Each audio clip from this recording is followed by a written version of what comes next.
elevation, but because of it. Today, some might call the mooring mast simply vanity height, but every night it is lit up in a different color as a kind of communal lighthouse. On July 4th, Independence Day, it glows red, white, and blue. On St. Patrick's Day, it is lit up in green, and on Pride Day, it displays the rainbow. While the Empire State Building was erected from a cocktail of economics and ego, all New Yorkers would agree that it is the prince of the city, a well-dressed, benevolent guardian, waving at passers-by. Gotham officially conferred its knightly status on May 19, 1981, by declaring it a landmark, making it Sir Empire State Building. This history, perhaps more than any other, shows the wondrous accidents that we sometimes get from our skyscrapers. But ultimately, their success depends on the dollars, loonies, euros, shekels, pesos, or yuan that flow into their coffers.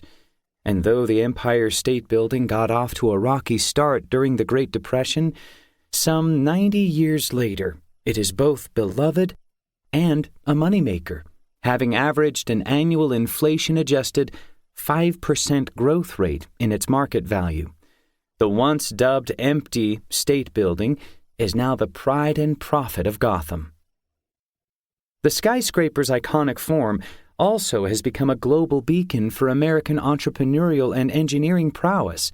The Empire State Building is the ultimate symbol of a city of strivers, and other cities seek to imitate its magic by erecting their own version, be it the Shanghai Tower, the Burj Khalifa, or Taipei 101.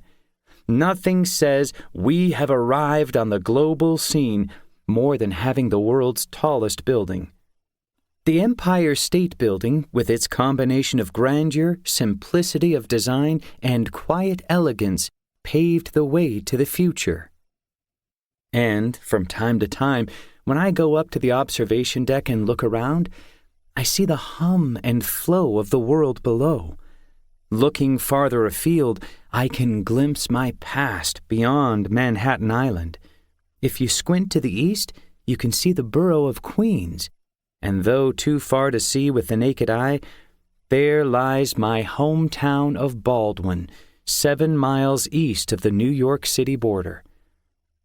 Past the great brick ridges and blacktop valleys of Manhattan lie vast suburban plains with mile after mile of single-family homes surrounded by moats of lawn. Each workday, commuters emerge from their front doors to sluice their way to the business districts. The bridge and tunnel day trippers come in for gourmet muffins, Broadway shows, or all-night clubbing. The international immigrants arrive with their taxicabs, food trucks, and work tools. The global tourists bumble and gawk their way through Times Square. Together, the center becomes a chaotic yet controlled sociological soup.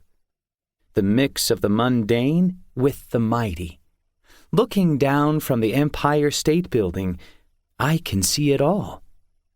The mysticism of the human-created city, whose whole is so much greater than the sum of its parts, combined with the uneasy feeling as a youth of being an urbanite trapped in a suburban body, produced my fascination with cities and skyscrapers. Over my professional career as an economist, I have come to see that skyscrapers and cities each need the other, and, for the most part, exist in symbiotic harmony. All the books, articles, and TV shows about tall buildings, their architectural designs, their engineering feats, and their acts of hubris miss this bigger, more important picture. To really understand skyscrapers requires us to also see the urban environment that created them. When we look around the world, we see that skyscrapers are steadily sprouting upward, even as economics, politics, city patterns, and technology change. In 2018, for example, 308 buildings of 492 feet, 150 meters or taller, were built worldwide. Laid end to end, they would run nearly 40 miles, 64 kilometers long. If we go back to the year 2000, The number of To keep listening to this audiobook for free, click the link in the description. It will take you to a free Audible trial where you can listen to this and many other books for free for 30 days.